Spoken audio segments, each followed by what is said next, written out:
at its worst. And what they're doing is they're acting like this very strict father who wants to scare his children into begging him to stay. It's absolute nonsense that this has to do with the outside, when Tahrir Square and other cities around Egypt have told Mubarak very clearly, go now.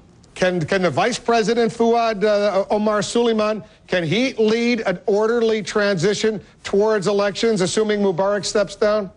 Well, let's understand one thing about Omar Suleiman. He is Mubarak's Mubarak. I mean, that's the truth of his position.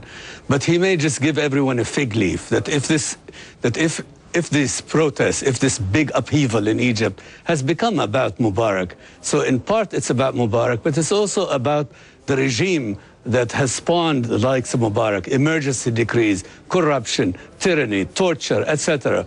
So if the Egyptian people want a saving grace, they may give Omar Suleiman some running room, but I don't think it's really within Omar Suleiman's grasp. There has to be a national dialogue and a discussion about the future of Egypt, and we have to have a reckoning with the harvest of this dictatorship. Mona, we keep hearing a greater sense of urgency in the tone, at least, if not the actual words, from President Obama, and we certainly did today. But the Egyptian leadership, the Egyptian government, they say don't interfere in domestic Egyptian affairs, and they seem to be scoring at least some points with Americans should not create whatever new regime emerges in Egypt. How do you deal with that situation? I would tell the Obama administration very clearly that the Egyptian people have spoken loudly. Millions of them have turned out in the streets to answer the call for freedom in Egypt.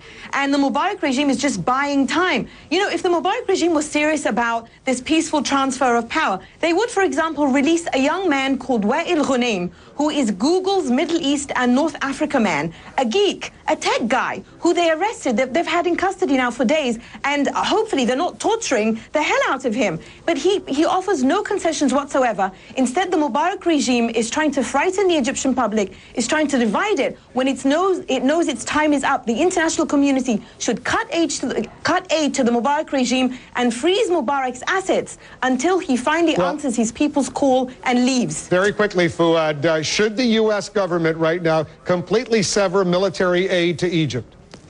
I think that's a hard call. I just think that's a hard call. And if you watch the Egyptians, by the way, the Egyptian regime itself, they're beginning to play anti-Americanism very, very adroitly.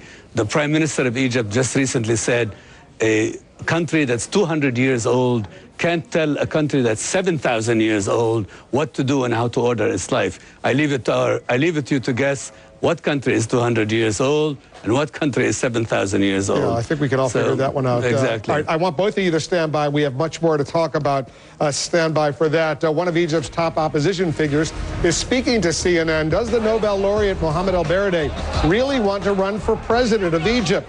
And all week we've seen these images, Cairo's Tahrir Square turning into a mob scene. Wait until you see what this place normally looks like.